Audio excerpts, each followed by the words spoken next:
Çində 57 yaşlı Gui Jumininin hekayəsi yenidən diqqət mərkəzinə düşüb. O 2017-ci ildə 48 yaşında ağciyər xərçəngindən vəfat edən həyat yoldaşı Zhang Wenlianın meyidini -196 dərəcə temperaturda dondurmaq yolu ilə qorumaq üçün 30 illik müqavilə imzalayıb. Juminin ümid edir ki, bu müddət ərzində tibb elmində yeni müalicə üsulları yaranacaq və Zhang dirilərsə sağala biləcək. Wenlian Çində dondurulan ilk qadın kimi tarixə düşüb. Plan belə idi. Juminin onu gözləyəcək, dirildikdən sonra yenidən bir arada olacaqdılar. Lakin 2 il ərzində tək yaşayan Jumin gündəlik çətinliklərlə üzləşib. 2020-ci ildə ağır xəstələnərək 2 gün yataqda köməksiz qalıb və yalnız qohumlarının müdaxiləsindən sonra xilas olub. Bu hadisədən sonra o dostunun tanış etdiyi Wang Zhongxie ilə münasibətə başlayıb. Zhongxie həm də onun şəxsi köməkçisinə çevrilib. Ürəyinə stent qoyulan əməliyyatdan sonra hətta küçəni keçmək üçün belə ona dəstək lazım olub. Jumin bu münasibəti praktik adlandırıb və qeyd edib ki,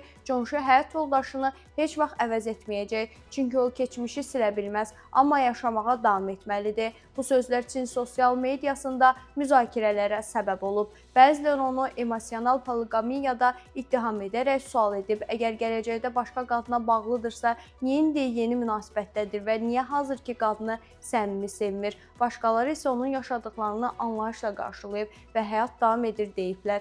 Jumin isə tənqidlərə cavabında bildirib ki, onlara mənəvi cəhətdən hazır idi və vicdanı rahatdır.